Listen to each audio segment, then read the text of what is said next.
ಬೆಂಗಳೂರು ದಕ್ಷಿಣ ವಿಧಾನಸಭಾ ಕ್ಷೇತ್ರದ ಜಿಗಣಿಯಲ್ಲಿ ಜಿಗಣಿ ಹೋಬಳಿ ರೆಡ್ಡಿ ಜನ ಸಂಘದ ವತಿಯಿಂದ ಶ್ರೀ ಶ್ರೀ ಮಹಾಯೋಗಿ ವೇಮನರ ಜಯಂತಿಯನ್ನು ಅದ್ದೂರಿಯಾಗಿ ಆಚರಿಸಲಾಯಿತು. ಇನ್ನು ಜಿಗಣಿ ವೃತ್ತಕ್ಕೆ ವೇಮನ ವೃತ್ತ ಎಂದು ನಾಮಕರಣ ಮಾಡಲಾಯಿತು. ಇನ್ನು ವಿಶೇಷವಾಗಿ ರೆಡ್ಡಿ ಕುಲ ಬಾಂಧವರು ಮತ್ತು ಸ್ಥಳೀಯ ಮುಖಂಡರುಗಳು ವೇಮನ ಭಾವಚಿತ್ರಕ್ಕೆ ವಿಶೇಷ ಪೂಜೆ ಸಲ್ಲಿಸಿ ನಂತರ ಪುಷ್ಪ ನಮನ ಸಲ್ಲಿಸಿದರು. ಇನ್ನು ಇದೇ ಸಂದರ್ಭದಲ್ಲಿ ಜಿಗಣಿ ವೃತ್ತದಿಂದ ಜಿಗಣಿ ಮುಖ್ಯ ರಸ್ತೆಯಲ್ಲಿ ಹಲವು ಕಲಾ ತಂಡಗಳೊಂದಿಗೆ ಹಾಗೆಯೇ ಶ್ರೀ ಶ್ರೀ ಮಹಾಯೋಗಿ ವೇಮನರ ಪಲ್ಲಕ್ಕಿಯೊಂದಿಗೆ ಭವ್ಯವಾದ ಮೆರವಣಿಗೆಯನ್ನು ನಡೆಸಲಾಯಿತು. ಇನ್ನು ಕಾರ್ಯಕ್ರಮದಲ್ಲಿ ಜಿಗಣಿ ಹೋಬಳಿ ರೆಡ್ಡಿ ಜನ ಸಂಘದ ಅಧ್ಯಕ್ಷರಾದ ಜಿಗಣಿ ಕೃಷ್ಣಾರೆಡ್ಡಿ, ಉಪಾಧ್ಯಕ್ಷರಾದ ಪ್ರಹ್ಲಾದ್ ರೆಡ್ಡಿ, ಕಾರ್ಯದರ್ಶಿ ಅಭಯ ರೆಡ್ಡಿ, ರಘು ಮಧುಸೂದನ್, ಶ್ರೀನಿವಾಸ್ ರೆಡ್ಡಿ, ರಾಜಶೇಖರ್ ರೆಡ್ಡಿ, ನೊಸೇನೂರು ರವಿ, ಹಾರಗದ್ದೆ ರವಿ, ಮಂಜುನಾಥ್ ರೆಡ್ಡಿ, ಆರ್.ಕೆ. ರಮೇಶ್, ಹಾಪ್ಕಮ್ಸ್ ಬಾಬು ರೆಡ್ಡಿ, ಮಧುಸೂದನ್ ರೆಡ್ಡಿ, ರವಿಚಂದ್ರ, ಹೋಲಿಮಂಗಲ ಮನು, ರಘು, ನಟರಾಜ್, ನಾಗೇಶ್ ರೆಡ್ಡಿ, ಸುದರ್ಶನ್ ಮತ್ತು ಜಿಗಣಿ ಹೋಬಳಿ ರೆಡ್ಡಿ ಜನ ಸಂಘದ ಪದಾಧಿಕಾರಿಗಳು ಮತ್ತು ರೆಡ್ಡಿ ಕುಲ ಬಾಂಧವರು ಮತ್ತು ಸ್ಥಳೀಯ ಮುಖಂಡರುಗಳು ಹಾಜರಿದ್ದರು.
ಈಗ ಬಂದ್ರ ಇಷ್ಟು ಬೇಗ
ಇವತ್ತು ಮಹಾಯೋಗಿ ವೇಮನರ 615ನೇ ಜಯಂತಿ 614ನೇ ಜಯಂತಿ ಪ್ರಯುಕ್ತ ಜಿಗಣಿನಲ್ಲಿ ಭಾರಿ ವಿಜೃಂಭಣೆಯಿಂದ ನನ್ನ ಎಲ್ಲ ರೆಡ್ಡಿ ಕುಲ ಬಾಂಧವರು ಮತ್ತೆಲ್ಲ ನನ್ನ ಸ್ನೇಹಿತರು ಸುತ್ತಮುತ್ತ ಎಲ್ಲ ಗ್ರಾಮದವರು ಬಂದು ತುಂಬಾ ಒಳ್ಳೆ ರೀತಿ ಸಹಕರಿಸಿದ್ದಾರೆ.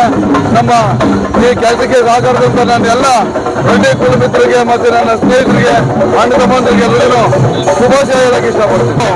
ಜಿಗಣಿ ಹೋಬಳಿ ಮಟ್ಟದಲ್ಲಿ ಶ್ರೀ ಮಹಾಯೋಗಿ ವೇಮನ 614ನೇ ಜಯಂತ್ಯೋತ್ಸವ ನಡೀತಾ ಇದೆ.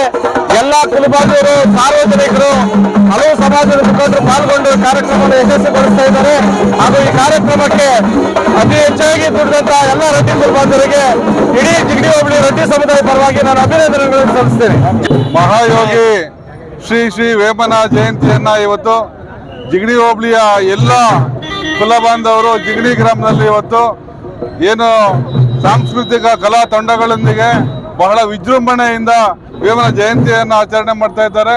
ಅದೇ ರೀತಿ ಜಿಗಣಿ ಹೋಬಳಿಯ ಎಲ್ಲ ಪ್ರತಿ ಗ್ರಾಮದಲ್ಲೂ ಕೂಡ ಏನು ವೇಮನ ಅನುಯಾಯಿಗಳು ಇವತ್ತು ಎಲ್ಲ ಒಗ್ಗಟ್ಟಾಗಿ ಗ್ರಾಮಗಳಲ್ಲಿ ಒಗ್ಗಟ್ಟಾಗಿ ವೇಮನ ಜಯಂತಿಯನ್ನ ಬಹಳ ವಿಜೃಂಭಣೆಯಿಂದ ಆಚರಣೆ ಮಾಡ್ತಾ ಇದ್ದಾರೆ. ಎಲ್ಲ ಕುಲಬಾಂಧವರಿಗೂ ಕೂಡ ಅಭಿನಂದನೆ. ವೇಮಣ್ಣ ಜಯಂತಿಯ ಶುಭಾಶಯಗಳು ಕೋರ್ತಾ ಎಲ್ರಿಗೂ. ನಮ್ಮ ಜಿಗಣಿ ಹೋಬಳಿ ಲೆವೆಲ್ ನಾವು ರೆಡ್ಡಿ ಜನಸಂಘದಿಂದ ಒಂದು ಕಾರ್ಯಕ್ರಮ ಹಮ್ಮಿಕೊಂಡಾಗ ಎಲ್ಲರೂ ಜಾತಿ ಭೇದ ಬಿಟ್ಟು ಎಲ್ಲರೂ ಸಹಕಾರ ಕೊಡ್ತಾವ್ರೆ. ಅದಕ್ಕೆ ಅವ್ರಿಗೆಲ್ರಿಗೂ ತುಂಬ ಹೃದಯ ಧನ್ಯವಾದ ಅರ್ಪಿಸ್ತಾ ಈ ಜಯಂತಿ ಯಶಸ್ವಿಯಾಗಿ ನಡೆಸ್ಕೊಡ್ತಾರೆ. ಅದಕ್ಕೆ ಎಲ್ರಿಗೂ ಧನ್ಯವಾದಗಳು. 614ನೇ ಜನ್ಮ ದಿನೋತ್ಸವದ ಪರವಾಗಿ ವೇಮನ ಜಯಂತಿಯನ್ನ ನಮ್ಮ ಜಿಗಣಿ ಹಾಗೂ ಸುತ್ತಮುತ್ತಲ ಗ್ರಾಮಸ್ಥರು ಸೇರಿ ವಿಜೃಂಭಣೆಯಿಂದ ಮಾಡ್ತಾ ಇದ್ದಾರೆ. ಇದಕ್ಕೆ ಎಲ್ಲರೂ ಅಭೂತಪೂರ್ವ ಸ್ವಾಗತವನ್ನು ಕೋರಿ ನಮ್ಮ ಜಿಗಣಿಯಿಂದ ಇರ್ಬೋದು ಮತ್ತೆ ನಮ್ಮ ಸುತ್ತಮುತ್ತ 33 ಹಳ್ಳಿಗಳಿಂದ ಜನ ಬಂದಿದ್ದಾರೆ. ಹಿರಿಯರು ಚಿಕ್ಕವರು ಅನ್ನೋದು ಭೇದ ಭಾವ ಇಲ್ಲ, ಎಲ್ಲರೂ ಸೇರಿ ಇದನ್ನ ಒಂದು ಹಬ್ಬದ ಥರ ಮಾಡ್ತಾ ಇದ್ದಾರೆ. ಈ ಹಬ್ಬನೇ ಇದು, ನಿಜವಾದ ಹಬ್ಬನೇ ಇದು. ಇದರಿಂದ ನಾವು ಪ್ರತಿ ವರ್ಷ ಹಿಂಗೆ ಮಾಡ್ಕೊಂಡು ಹೋಗ್ತಾ ಇದ್ದೀವಿ ಅಂತ ಹೇಳ್ಬೇಕು. ಮುಂದಿನ ದಿನಗಳಲ್ಲಿ ಇನ್ನ ವಿಜೃಂಭಣೆಯಿಂದ ನಾವು ಮಾಡ್ಕೊಂಡು ಹೋಗ್ತೀವಿ. ಜೈ ಜೈ ವೇಮನ. ಈ ದಿನ ನಮ್ಮ ಜಿಗಣಿ ಗ್ರಾಮದಲ್ಲಿ ಸುತ್ತಮುತ್ತಲ ಗ್ರಾಮಸ್ಥರು ಹಾಗೂ ಜಿಗಣಿ ಗ್ರಾಮಸ್ಥರೆಲ್ಲರೂ ಸೇರಿಕೊಂಡು ವೇಮನ ಜಯಂತಿಯನ್ನು ಮಾಡ್ತಾ ಇದ್ದೀವಿ. ಬಹಳ ಹತ್ತಿರದಿಂದ ಮಾಡ್ತಾ ಇದ್ದೀವಿ. ಇದೇ ರೀತಿ ಪ್ರತಿ ವರ್ಷನೂ ಮಾಡುತ್ತಾ ಅಂತ ಹೇಳ್ತಾ ಮುಂದಿನ ದಿನಗಳಲ್ಲಿ ಈ ಸರ್ಕಲ್ ಅಲ್ಲಿ ವೇಮನ ಸರ್ಕಲ್ ಅಲ್ಲಿ ವೇಮನ ಜಯಂತಿ ಮುಖಾಂತರ ಒಂದು ಶಿಲಾನ್ಯಾಸವನ್ನು ಮಾಡ್ತಾ ಇದ್ದೀವಿ. ಅದೇ ರೀತಿ ವೇಮನ ಜಯಂತಿ ಬಹಳ ಅದ್ದೂರಿಯಿಂದ ಮಾಡ್ತಾ ಇದ್ದೀವಿ. ವೇಮನ ಈ ಸಮಾಜಕ್ಕೆ ಬಹಳ ತತ್ವಗಳೊಂದಿಗೆ ಸಂದೇಶವನ್ನು ಕೊಟ್ಟಿರುತ್ತಾರೆ. ಇದು 614ನೇ ಜಯಂತಿ ಆಗಿರುತ್ತದೆ. ಎಲ್ಲರೂ ದೇವರು ಈ ವೇಮನ ಜಯಂತಿ ಮುಖಾಂತರ ಎಲ್ಲರಿಗೂ ಆಯುಸ್ಸು ಆರೋಗ್ಯ ಐಶ್ವರ್ಯ ಕೊಡುತ್ತಾ 14ನೇ ವೇಮನ ಜಯಂತಿ ಈ ದಿನ ಜಿಗಣಿ ಗ್ರಾಮದ ಜಿಗಣಿ ಹೋಬಳಿಯ ಎಲ್ಲ ಸಮಸ್ತ ನಾಗರಿಕರು ಬಂದು ಇಲ್ಲಿ ಸೇರಿ ಬಹಳ ವಿಜೃಂಭಣೆಯಿಂದ ನಡೆಸ್ಕೊಡ್ತಾ ಇದ್ದೀವಿ. ಇದು ವೇಮನ ಜಯಂತಿ ನಡೆಯೋದ್ರಿಂದ ಎಲ್ಲ ರೆಡ್ಡಿ ಕುಲಬಾಂಧವರು ಒಟ್ಟಾಗಿ ಸೇರಿ ಇವತ್ತು ಆಚರಿಸ್ತಾ ಇರೋದು ತುಂಬಾ ಸಂತೋಷದ ವಿಷಯ. ಇದೇ APC ಸರ್ಕಲ್ ಅಂತ ನಾಮಕರಣ ಆಗಿದ್ದ ಸರ್ಕಲ್ ಅನ್ನ ಇವತ್ತು ವೇಮನ ಸರ್ಕಲ್ ಅಂತ ನಾವು ಘೋಷಣೆ ಮಾಡಿ ಇಲ್ಲಿ ವೇಮನ ವಿಗ್ರಹವನ್ನ ನಾವು ಸ್ಥಾಪನೆ ಮಾಡ್ತಾ ಇದ್ದೀವಿ. ಇದು ಎಲ್ಲ ನಮ್ಮ ಕುಲಬಾಂಧವರು ಸೇರಿ ಈ ವೇಮನ ವಿಗ್ರಹವನ್ನು ಸ್ಥಾಪನೆ ಮಾಡೋದಕ್ಕೆ ಒಂದು ಶಿಲಾನ್ಯಾಸ ಮಾಡಿರೋದು ಬಹಳ ಸಂತೋಷದ ವಿಷಯ. ಈ ಸರ್ಕಲ್ಗೆ ವೇಮನ ಸರ್ಕಲ್ ಅಂತ ಇವತ್ತು ಘೋಷಣೆ ಮಾಡಿ ಮುಂದಿನ ದಿನಗಳಲ್ಲಿ ಈ ವೇಮನ ಸರ್ಕಲ್ ಅಂತ ಪ್ರತಿಯೊಬ್ಬರ ಬಾಯಲ್ಲೂ ಬರಬೇಕು, ಇಲ್ಲಿ ಪ್ರಚಾರ ಆಗಬೇಕು. ವೇಮನ ಸರ್ಕಲ್ ಅಂತಾನೆ ಎಲ್ಲರೂ ಹೇಳ್ಬೇಕು. ಈ 614ನೇ ಮಹಾಯೋಗಿ ಶ್ರೀ ಸದ್ಗುರು ವೇಮಾನಂದ ಸ್ವಾಮಿಯ ಜಯಂತ್ಯೋತ್ಸವ ನಮ್ಮ ಜಿಗಣಿ ಸರ್ಕಲಲ್ಲಿ ಬಹಳ ಅದ್ದೂರಿಯಿಂದ ನಡೀತಾ ಇದೆ. ಅದಕ್ಕೋಸ್ಕರ ನಮ್ಮ ಹೋಬಳಿ ಮಟ್ಟದ ಎಲ್ಲ ರೆಡ್ಡಿ ಜನಸಂಘದ ಕುಲಬಾಂಧವರಿಗೂ ನನ್ನ ಆತ್ಮೀಯ ಹೃತ್ಪೂರ್ವಕ ಧನ್ಯವಾದಗಳು. ಇದೇ ರೀತಿ ಪ್ರತಿ ವರ್ಷವೂ ನಾವು ಜಿಗಣಿನಲ್ಲಿ ರೆಡ್ಡಿ ಅಂತ ಒಂದು ಪದ ಬಂದರೆ ಜೈ ಜೈ ವೇಮನ ಅಂತ ಎಲ್ಲರೂ ಘೋಷಣೆಯೊಂದಿಗೆ ಜಯಘೋಷಗಳೊಂದಿಗೆ ಈ ಕಾರ್ಯಕ್ರಮ ಯಶಸ್ವಿಯಾಗಿ ನಡೀಲಿ ಅಂತೇಳಿ ನಮ್ಮ ಎಲ್ಲ ರೆಡ್ಡಿ ಜನ ಕುಲಬಾಂಧವರಿಗೂ ನನ್ನ ಹೃತ್ಪೂರ್ವಕ ವಂದನೆ. ವೇಮಣ್ಣನಲ್ಲಿ ಜಾತಿ ಧರ್ಮ ಏನೂ ಇರಲಿಲ್ಲ. ಅವರು ನಿಜವಾಗ್ಲೂ ಒಂದು ದೇವಮಾನವ. ಅವರಿಗೆ ನಿಜವಾಗ್ಲೂ ಈ ದಿನ ಏನು ಈ ಕಾರ್ಯಕ್ರಮ ನಡೀತಾ ಇದೆ, ನಮ್ಮ ಜಿಗಣಿಯ ಪ್ರಹ್ಲಾದ್ ರೆಡ್ಡಿ ಅವರಾಗಿರ್ಬೋದು, ನಮ್ಮ ಅಶ್ವಥ್ ರೆಡ್ಡಿ ಅವರ ಮಕ್ಕಳಾಗಿರ್ಬೋದು, ಕೃಷ್ಣ ರೆಡ್ಡಿ ಆಗಿರ್ಬೋದು, ನಮ್ಮ ರಾಜಶೇಖರ್ ರೆಡ್ಡಿ ಅವರಾಗಿರ್ಬೋದು, ನಮ್ಮ ಶಿವರಾಮ್ ರೆಡ್ಡಿ ಅವರಾಗಿರ್ಬೋದು, ಇನ್ನೂ ಹಲವಾರು ನಮ್ಮ ರೆಡ್ಡಿ ಜನಾಂಗದ ನಾಯಕರುಗಳ ನೇತೃತ್ವದಲ್ಲಿ ಈ ಜಿಗಣಿಯಲ್ಲಿ ಒಂದು ಉತ್ತಮವಾದ ಒಂದು ಕಾರ್ಯಕ್ರಮ ನಡೀತದೆ. ಪ್ರತಿ ವರ್ಷ ಸಹ ಈ ಕಾರ್ಯಕ್ರಮ ಹಿಂಗೆ ನೆರವೇರಲಿ ಅಂತ ಹೇಳ್ತಾ ಈ ಕಾರ್ಯಕ್ರಮ ನೆರವೇರಿಸಿದಂತ ಎಲ್ಲ ನಮ್ಮ ರೆಡ್ಡಿ ಜನಾಂಗದ ಎಲ್ಲ ಕುಲಬಾಂಧವರಿಗೂ ಶುಭಾಶಯಗಳನ್ನು ತಿಳಿಸ್ತಾ ಇದ್ದೇನೆ. ಮಾನವತಾವಾದಿ, ದೇಶದ ಅಧಿಕಾರ, ಸಾಮಾಜಿಕ ಸುಧಾರಣೆಗಾಗಿ, ಸರ್ವಧರ್ಮದ ರಕ್ಷಣೆಗಾಗಿ ತನ್ನದೇ ಆದಂತಹ ಕೊಡುಗೆಯನ್ನು ಕೊಟ್ಟಂತಹ ವೇಮನರವರ ಜಯಂತಿ ನಮನ ಇವತ್ತು ಜಿಗಣಿಯ ಮುಖ್ಯ ಬೀದಿಯಲ್ಲಿ ಆಚರಣೆ ಮಾಡ್ತಾ ಇದ್ದೀವಿ. ರೆಡ್ಡಿ ಜನಾಂಗದ ಎಲ್ಲ ಸಾಮೂಹಿಕ ನಾಯಕತ್ವದಲ್ಲಿ ಇವತ್ತು ಒಂದು ಜಯಂತಿಯನ್ನು ಮಾಡ್ತಾ ಇದ್ದೀವಿ. ಮುಂಬರ್ತಕ್ಕಂಥ ದಿನಗಳಲ್ಲಿ ಇನ್ನೂ ವಿಜೃಂಭಣೆಯಿಂದ ಜಯಂತಿಗಳಾಗಲಿ, ಈ ಭಾಗದಲ್ಲಿ ಒಂದಷ್ಟು ಸಮಾಜ ಸುಧಾರಣೆ ಕೆಲಸಗಳಾಗಲಿ ಅಂತೇಳಿ ಆಶಿಸ್ತೀನಿ. ಜೈ ವೇಮನ.